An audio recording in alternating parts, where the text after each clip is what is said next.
أعوذ بالله من الشيطان الرجيم. بسم الله الرحمن الرحيم. السلام عليكم ورحمة الله وبركاته. الحمد لله رب العالمين. الحمد لله الذي خلق السماوات والأرض وجعل الظلمات والنور. نشهد أن لا إله إلا الله ونشهد أن محمدا عبده ورسوله. اللهم صل وسلم وبارك على محمد وعلى آله وأصحابه أجمعين. Rabbi shrah li sadri wa yassir li amri wahlul 'uqdatam min lisani yafqahu qawli. Bapak Ibu jamaah salat zuhur yang kami muliakan, kami doakan semoga kita semua senantiasa dalam keadaan sehat walafiat. Allah beri kita rezeki yang penuh berkah melimpah ruah, dan kemudian semoga Allah kokohkan iman istiqomah kita sampai nanti kita semua kembali menghadap Allah Azza wa Jalla. Bapak Ibu yang kami muliakan, sambil istirahat kami mengajak kita untuk belajar dari satu ayat yang terdapat di dalam Al-Quran, yaitu surat Asy-Syura ayat yang ke-27. Surat Asy-Syura ayat yang ke-27. Allah berfirman, A'udzu billahi minasy syaithanir rajim. Bismillahirrahmanirrahim. Walau basatallahu rizqa li'ibadihi labaghaw fil ardh walakin yunazzilu biqadarin ma yasha' innahu bi'ibadihi khabirun basir. Sadaqallahul azim. Walau basatallahu rizqa li'ibadihi, kalaulah Allah membukakan rezeki seluas-luasnya li'ibadihi bagi hambanya, labaghaw fil ardi, sungguh hamba-hamba itu akan berbuat sesuatu yang melampaui batas di muka bumi. Walakin, akan tetapi, yunazzilu biqadarin ma yasha', akan tetapi Allah itu menurunkan rezekinya menurut ukuran yang Dia kehendaki terhadap hamba-hambanya. Innahu, sesungguhnya Allah itu bi'ibadihi khabirum basir, terhadap hamba-hambanya itu maha teliti dengan keadaannya dan juga maha melihat apapun yang dilakukan oleh hambanya. Kita tengok penjelasan dalam dua kitab tafsir Bapak Ibu dimuliakan Allah. Yang pertama dalam tafsir Ibnu Katsir kita baca, wa qawluhu walau basatallahu rizqa li'ibadihi labaghaw fil ardi ay, dan firman Allah yang menyebutkan walau basatallahu rizqa li'ibadihi labaghaw fil ardi ay, artinya lau a'tahum, kalaulah Allah memberikan harta itu kepada mereka fauqa hajatihim, melebihi hajat atau kebutuhan mereka,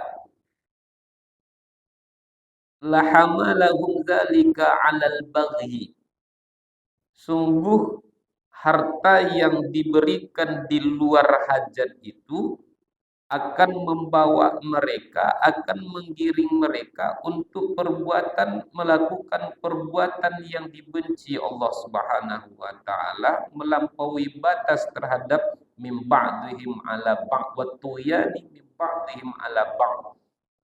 Lalu mereka melampaui batas, berlebih-lebih sebagian mereka terhadap sebagian yang lainnya.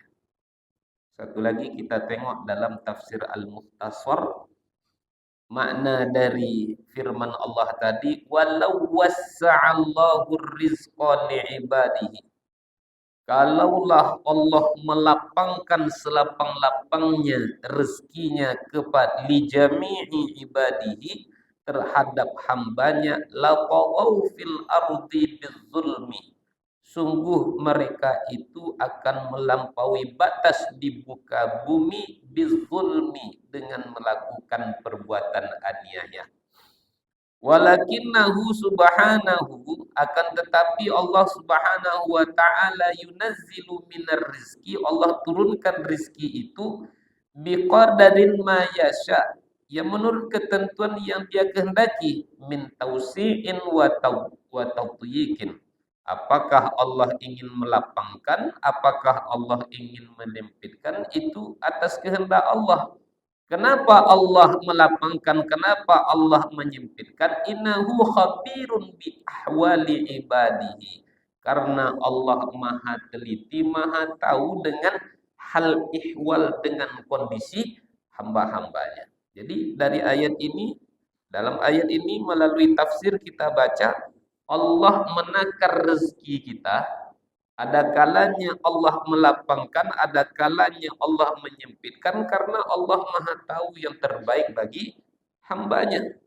Dan kemudian dalam ayat ini lebih ditegaskan lagi, manusia kalau diberi harta yang banyak, fauqa hajatihim, melebihi hajat kebutuhan mereka, bisa-bisa mereka sampai berbuat aniaya, berbuat melampaui batas. Mana contohnya Bapak Ibu dimuliakan Allah? Saya tadi membaca di Kompas dan juga saya baca di media online Solo Post kalau saya tidak salah. Nah, nih, saya dapatkan datanya tadi, sempat saya copy. Itu di Kompas itu, Bapak Ibu dimuliakan Allah, perputaran judi online itu sampai 600 triliun. Perputaran judi online itu menembus angka 600 triliun. Orang berjudi itu, saya tengok, ya kebanyakan yang berjudi itu orang yang mempunyai harta yang berlebih. Tapi kadang-kadang sayangnya yang berjudi itu orang yang kurang mampu juga. Sehingga saya mendengar kuat-kuat orang kaya berjudi ya hanya untuk sekedar happy-happy aja, kesenangan aja.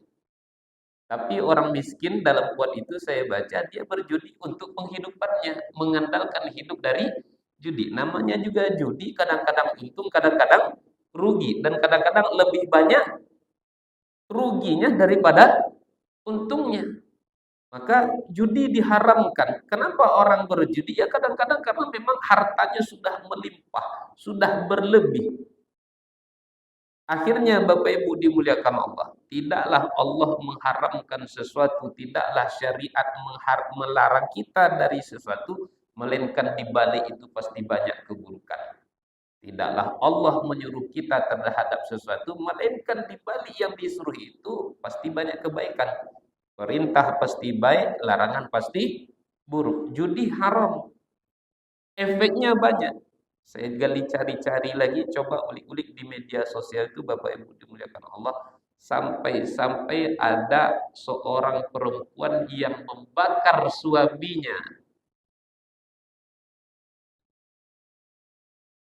Seorang istri yang membakar suaminya. Berawal dari apa? Dari judi. Dan sekarang sudah canggih teknologi judi online. Saya baca pula ternyata duit belanja yang dipakaikan untuk judi salah satu sebabnya. Belum lagi mohon maaf, ada pegawai di salah satu bank juga. Ini saya dapati angka yang dia ambil itu 1,6 M. Menyalahgunakan duit nasabah dipakai untuk judi. Akhirnya tertangkap. Ya karena merugikan orang lain.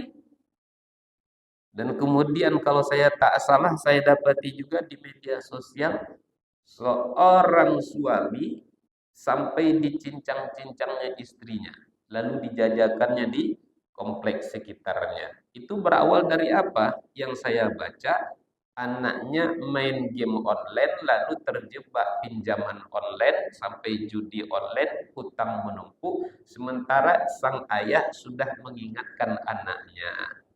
Tapi di saat diingatkan oleh ayahnya, dibela oleh istrinya.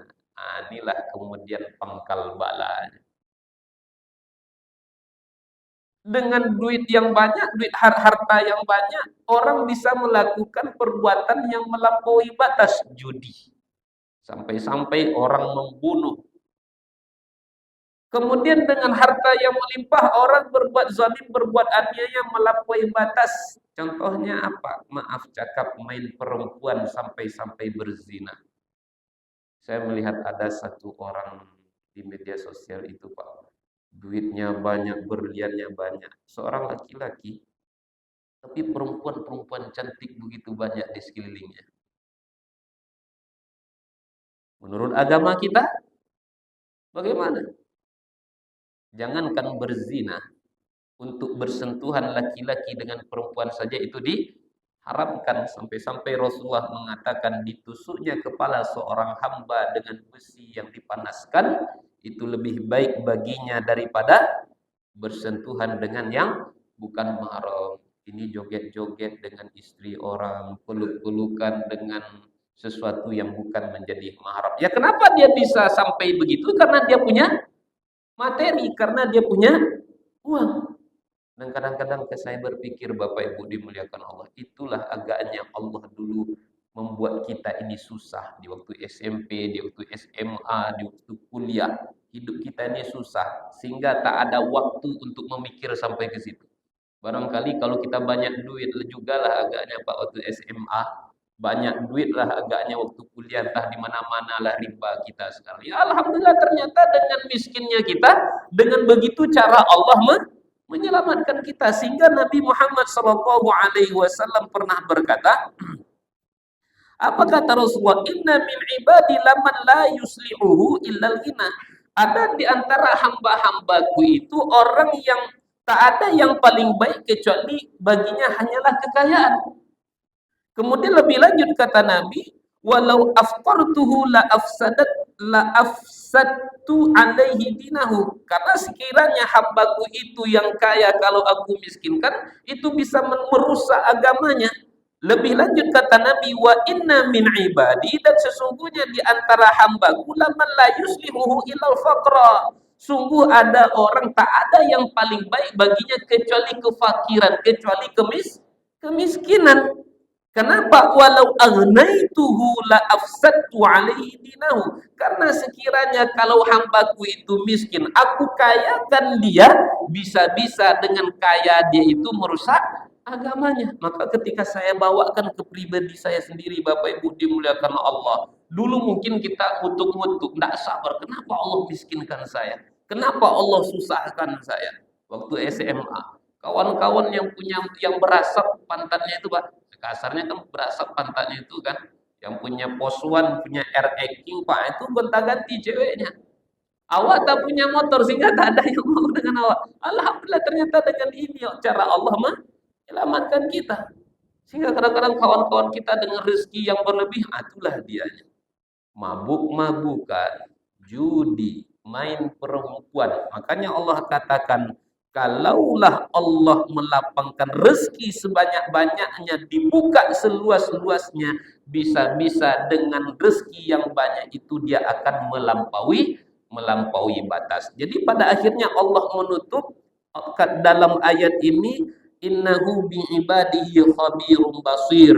Sesungguhnya Allah maha teliti dan maha melihat dengan apapun yang dilakukan oleh hambanya. Maka di sini mengingatkan kita, Bapak Ibu dimuliakan Allah, banyak-banyaklah kita berhusnuzon kepada Allah. Kenapa? Bisa jadi kita suka sesuatu, tetapi sebaliknya yang kita suka justru itu yang terburuk bagi kita. Bisa jadi kita benci kepada sesuatu, tapi justru yang kita benci adalah yang terbaik bagi diri kita. Wallahu ya'lam wa antum la ta'lamun. Allah Maha tahu sementara kamu tidak tahu. Maka Bapak Ibu dimuliakan Allah, ayat ini mengingatkan betul kepada kita, Jangan sampai karena harta kita melakukan sesuatu yang melakukan perbuatan yang bisa melampaui batas, melakukan perbuatan yang dibenci oleh Allah Subhanahu wa taala. Setidaknya orang ketika dibukakan harta seluas-luasnya,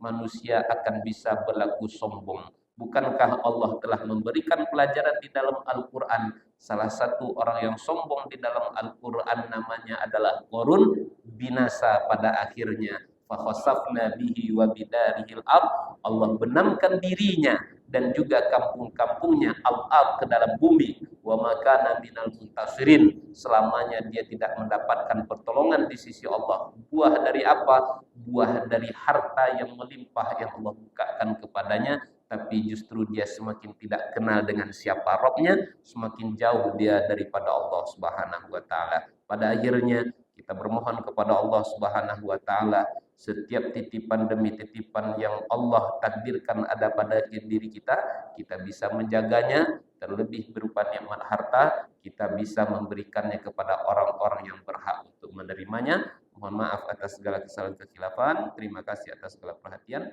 Wabillahi taufiq wal hidayah. Wassalamualaikum warahmatullahi wabarakatuh.